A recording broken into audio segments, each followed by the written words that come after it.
Hey guys, welcome back to the All In Podcast. This is episode 42. I am back after missing last Thursday's episode, but Coop held it down with Coach Couch Live. Came on and hung out with him. But I missed you, Coop. It's good to see you, buddy. Yeah, you too, man. You too. We had a fun episode, but it's not the same without you, bro. It's not the same, I know. And I listened, and I was like, they just need like a little something from a sassy little white guy. You know what I mean? So it was a good episode, though. It was a good episode, but. So we're back. We missed a lot. We haven't talked since last Monday. So in that time, a lot has changed.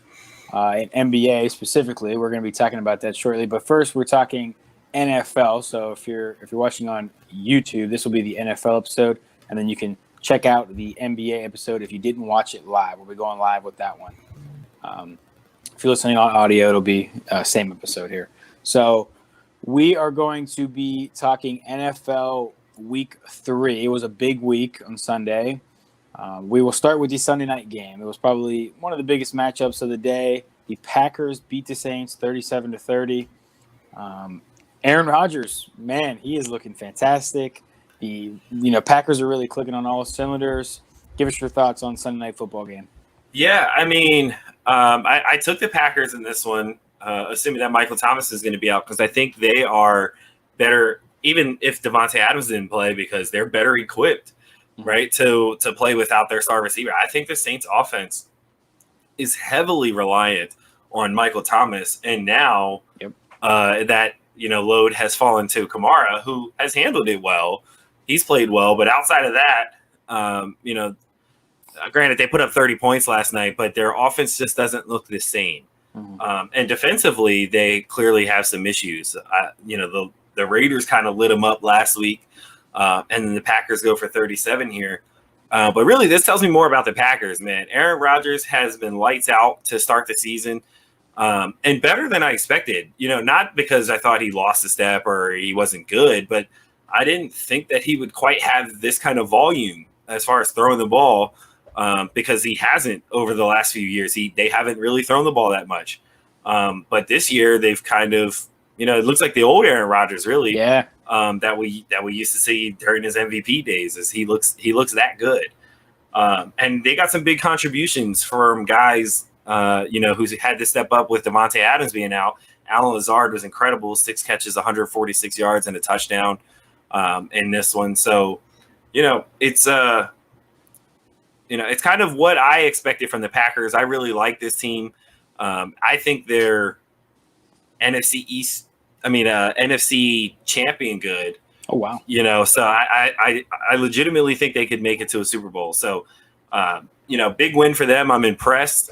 Saints so far looking a little shaky. I mean, they're probably hoping to get Michael Thomas back as soon as possible. Yeah. But it's not looking good on the other side.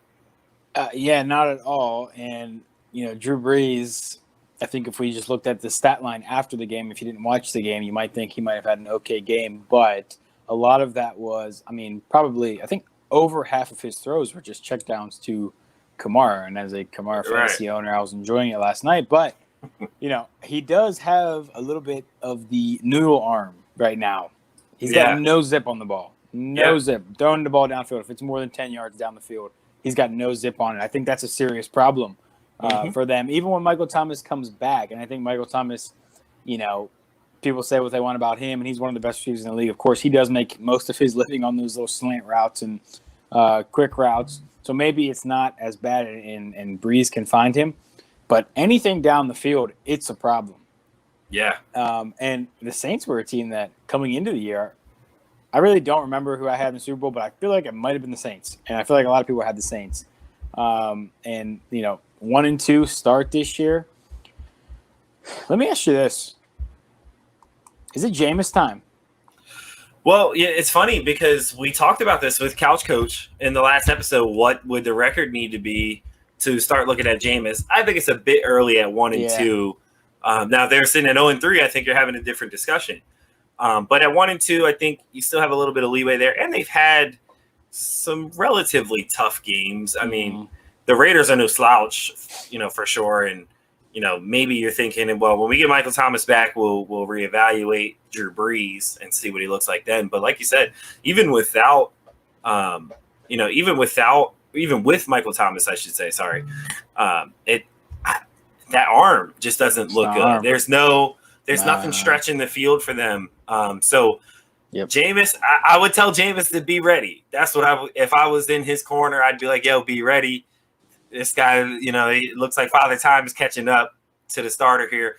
And so I'd give it 2 more weeks. And if you're 1-4 after those 2 weeks, I think you have to go to Jameis. Can you imagine, though? I mean, if the Saints are 1-4 after all the high hopes we had for them this year. Yeah. And, for that to be the way Drew Brees goes out, it's kind of sad. Like, all of these pro athletes, they're going to end up going out like this. Most of them don't hang it up. Like, Jordan hung it up, and then he came back. But when he hung it up, he was really good. But most of the time, they don't hang it up. They want to hang on. And then eventually, if they're a quarterback, they get the noodle arm. Or if they're a basketball player, they're, relegated to spot up in the corner. Like, everybody gets to this point. Is this the breaking point? I don't know.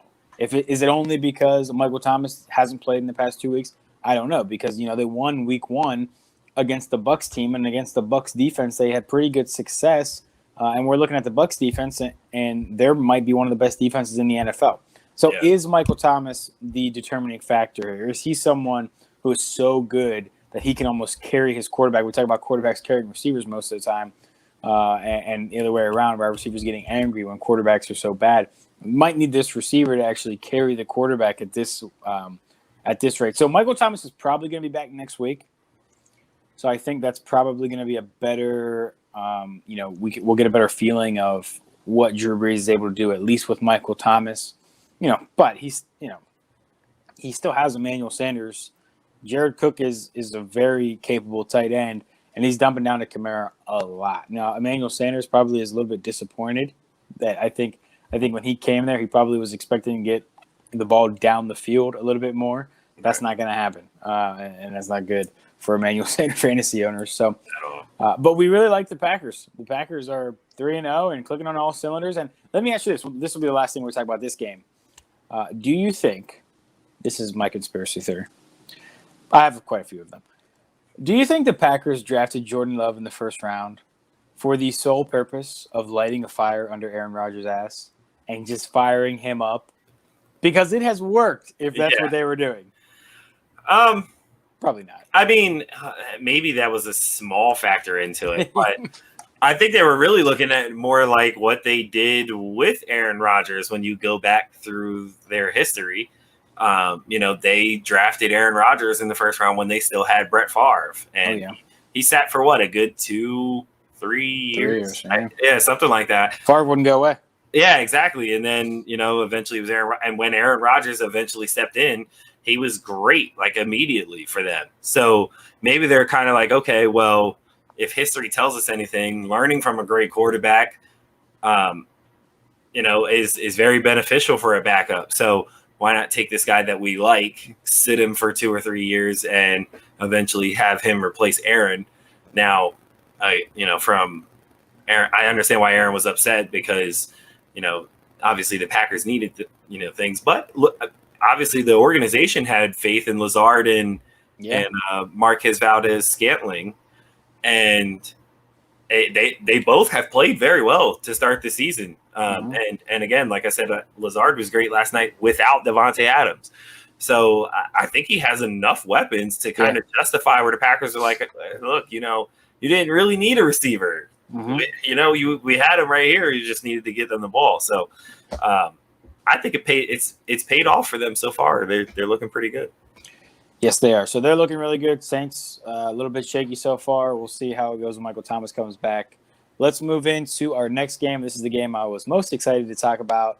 My Pittsburgh Steelers beat the Texans this week, 28-21, improved to 3-0. Texans go to 0-3. So kind of two polar opposites. I think this was a game a lot of people were looking in coming into this week and saying, the Texans finally, maybe they'll get a win this week after playing the Chiefs and the Ravens in the first 2 weeks. Go ahead, give us your thoughts on Steelers-Texans.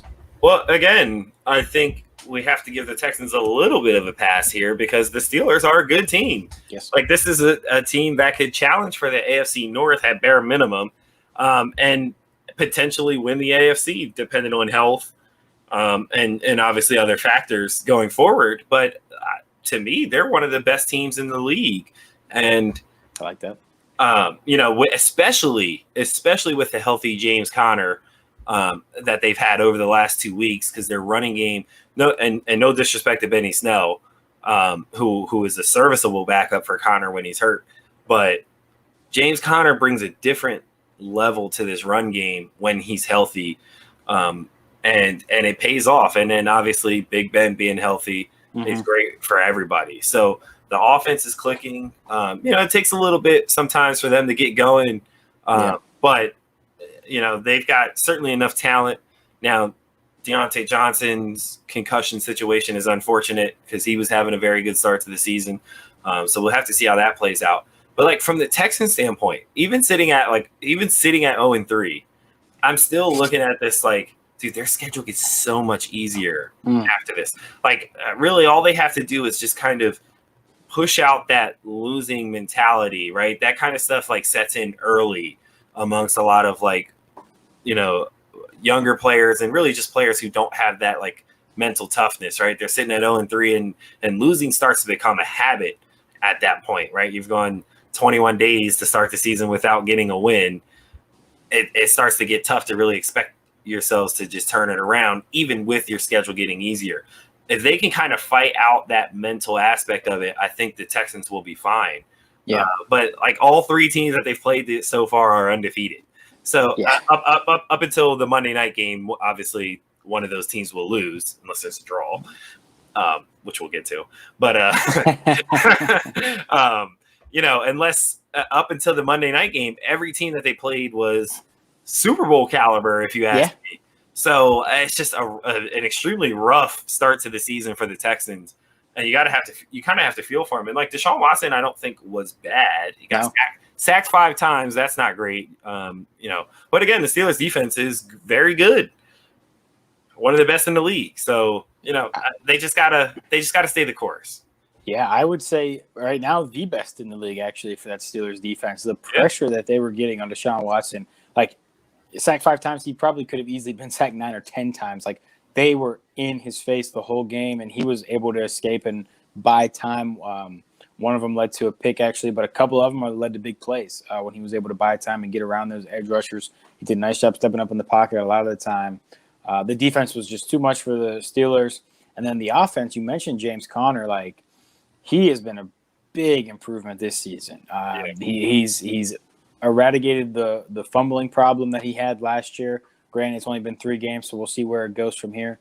But if and the Texans, again, it's hard to gauge them these first 2-3 weeks of the season because they played the Ravens, they played the Chiefs, and now the Steelers. But they were giving up 5 yards a carry coming into this game.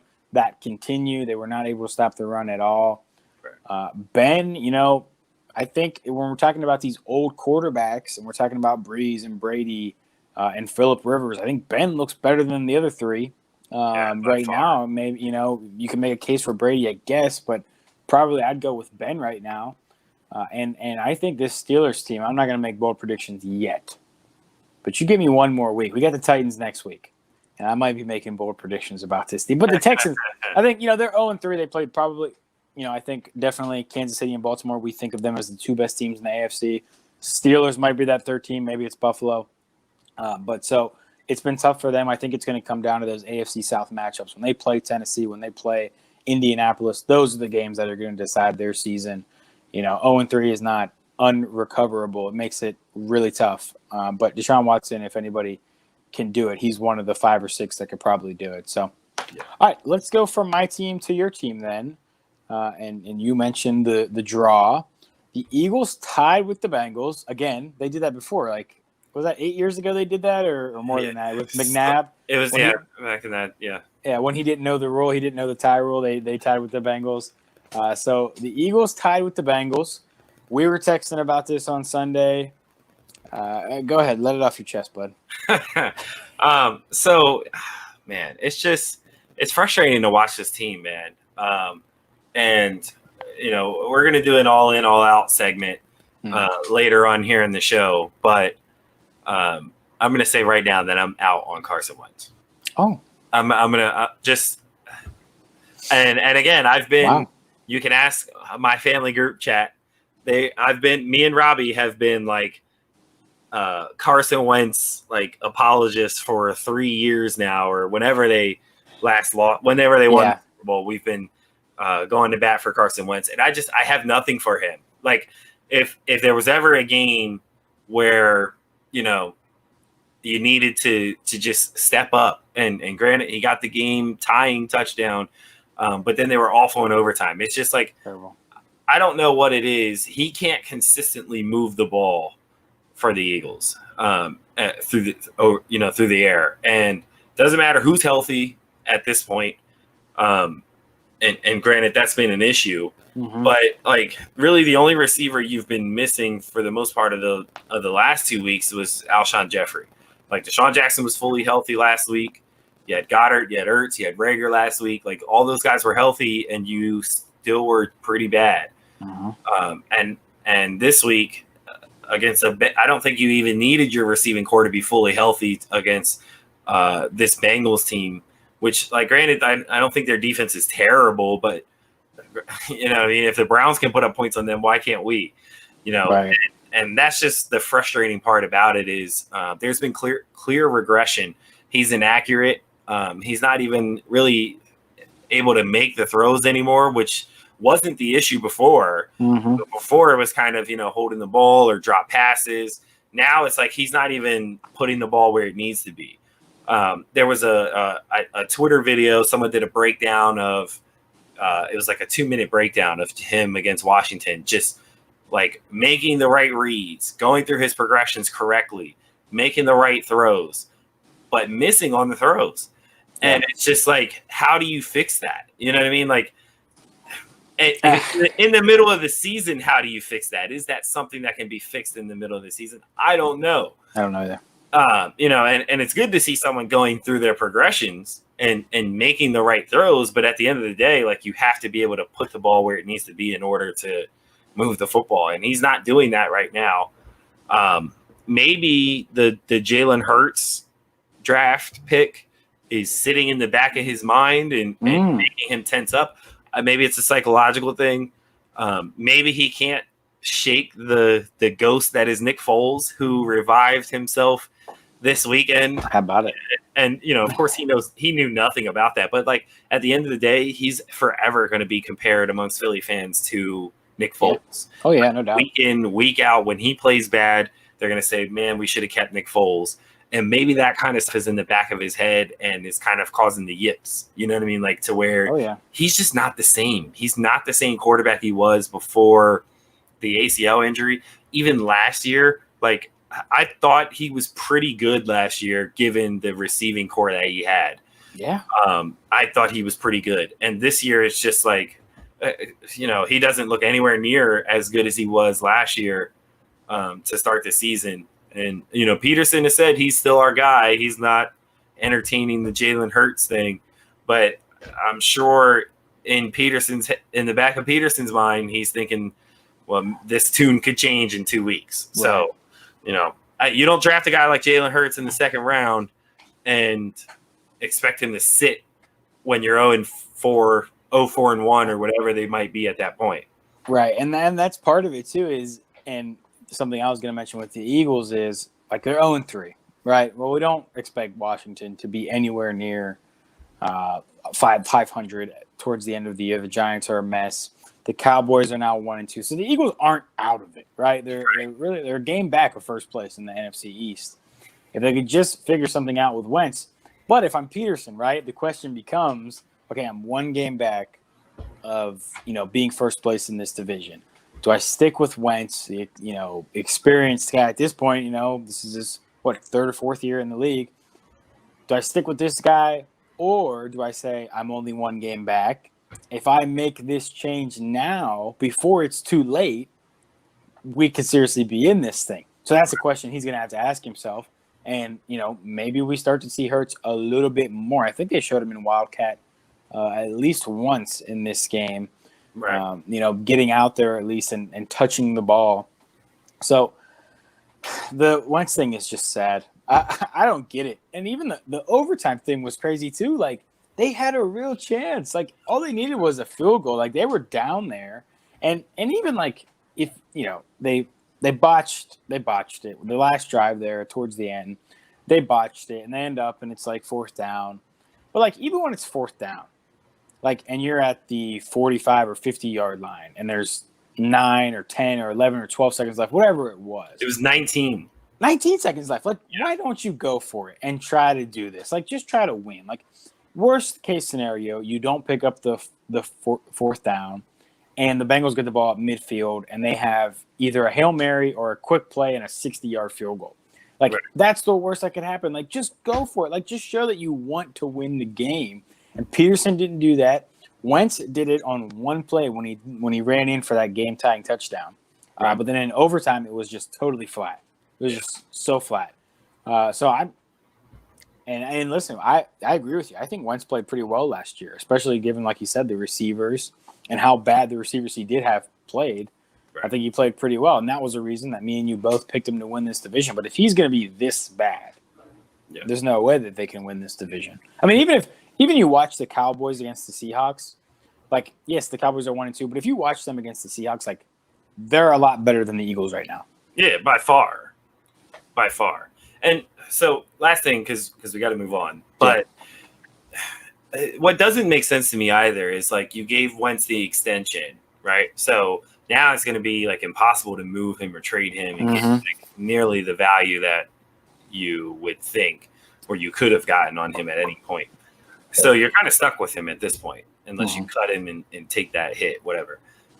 Why would you give him an extension and then use a second-round pick on Jalen Hurts? And, like, granted, I get it. Like, Wentz gets hurt a lot, so you have a good backup. But, like, you can't pay a 26-year-old in a 5-year, 6-year extension, whatever he got, $100 million extension, and then waste a second-round pick. Not waste, but, like, spend a second-round pick on a quarterback. Like, to me, that's backwards. And really, if you were going to invest in a young quarterback that high in the draft, why would you not have kept Foles?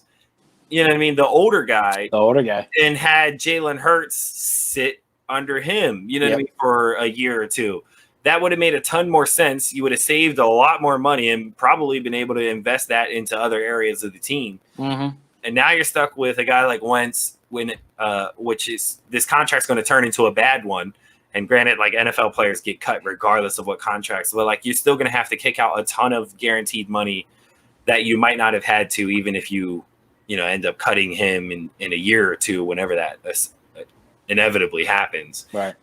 So it just, the Eagles this is the kind of things that happen with Philadelphia sports team that just frustrate me. That kind of stuff that just Philadelphia sports teams, and I'm a big baseball fan. The Phillies needed to win 2 out of their last 8 to make the playoffs, and they went 1-7. Oh, I love these Philadelphia sports teams, man. They are just hilarious to watch. So let's okay, we're gonna move on. We're gonna do a semi-rapid round of all in or all out. A little play on our podcast name, all in, all out. Let's actually start then with the guy you just mentioned, Nick Foles, who came in this week for Mitch Trubisky, led the Bears to a big comeback win against the Falcons. The Falcons blow another game. Dan Quinn, I haven't heard he's fired yet. I'm kind of shocked about that. Maybe they're waiting one more week.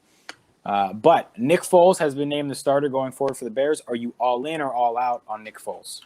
For the Bears, I'm all in. For the Bears, I'm all in on Nick Foles being their starter. Really, mostly you were ahead of this. Like, don't buy into the Mitchell Trubisky hype just yet, even though he had played well. And really, I didn't think he was awful against the Falcons. Like, granted, they were down, but like I didn't think it was his fault. And Nick Foles stepped in, and then the comeback happens. And this is like what Nick Foles does, right? Oh, what I mean? This is where Big Dick Nick.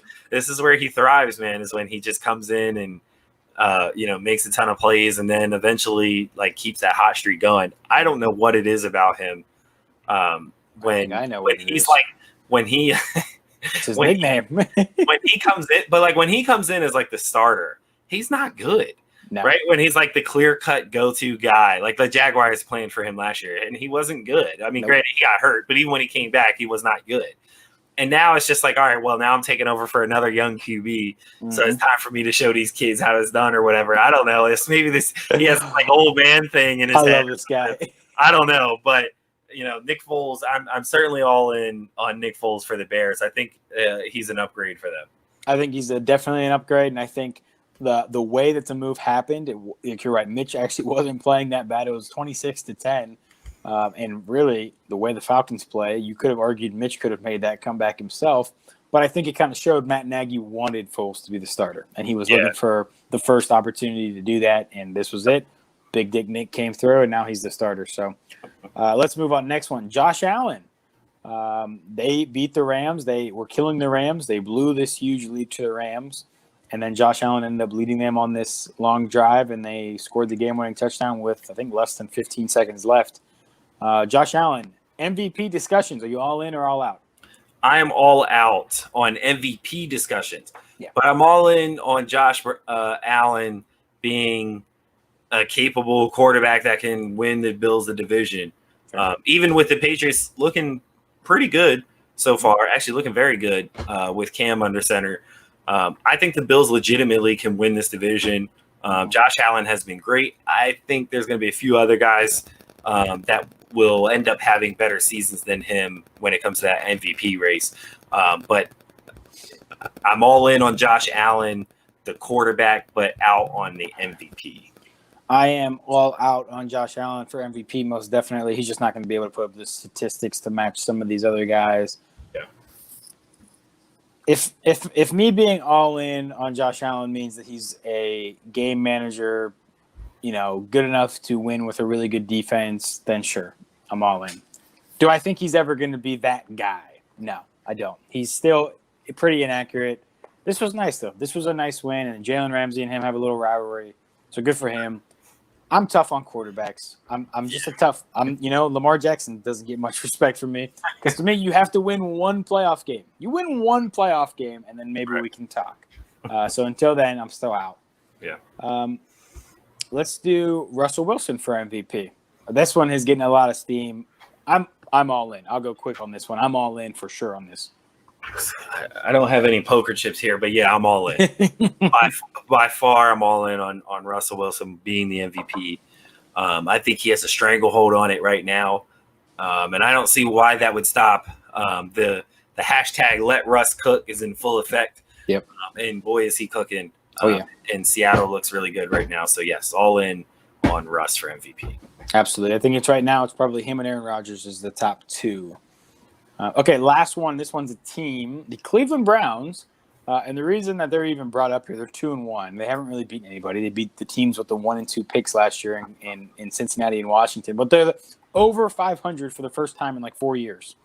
Actually, 6 years. So, are we all in or all out on the Browns this year? I'm all in, baby. I'm all in on the Browns. As far as them making the playoffs, I'm all in on a 9-7 Browns team making the playoffs this year, or 10-6, whatever. No, probably 9-7. Making and them making the playoffs. I think they've kind of figured out like Baker Mayfield isn't that good, but like if we keep giving the ball to Chubb and Kareem Hunt, people won't notice how not good he is. Right. Because then he could just hit play action passes and things like that.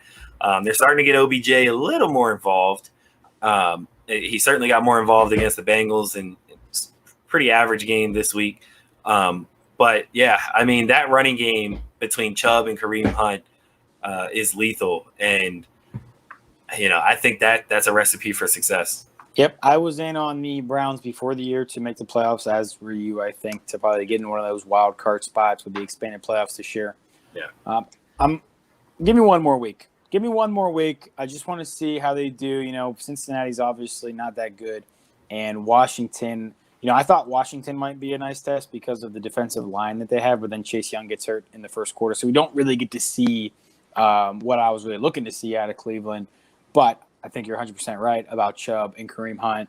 And, I've said this probably a dozen times on this podcast now, but the Kevin Stefanski thing with coming from Minnesota and that system, that works for Baker, right? Kirk Cousins, if he is a slightly better version of Kirk Cousins, the Browns are going to be pretty good. Yeah. So I right now I got him as a playoff team. I want to see one more week here, give him a good test, and then we can reconvene. Yeah, definitely. Okay, that is all we have for All In, All Out. Coop, you got anything else for us? I do. You know who else I'm all in on? Who's that? Tavon's Lawn Care. Me too. I'm really all in on Tavon's Lawn Care. It's a Black-owned business here in my hometown, York, PA, led by Tavon Parker, a good friend of mine. They do some excellent work in the community. You can actually find their Instagram. It's at Tavon's Lawn Care and see some of the work that they do. It's incredible. I think I'm going to have them come pull up this garden that Holly swore she was going to put, or grow food in, and never happened. So, I think we're probably going to have them come out and rip that up. So, I'm all in on Tavon's Lawn Care.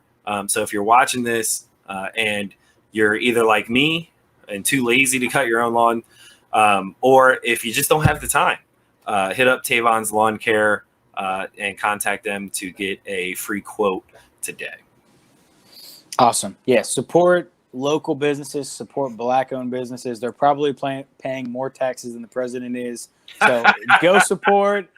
They need to support. And so we are going to wrap up this NFL segment, and we'll be right back, and we're going to be talking NBA on our live show. See you guys.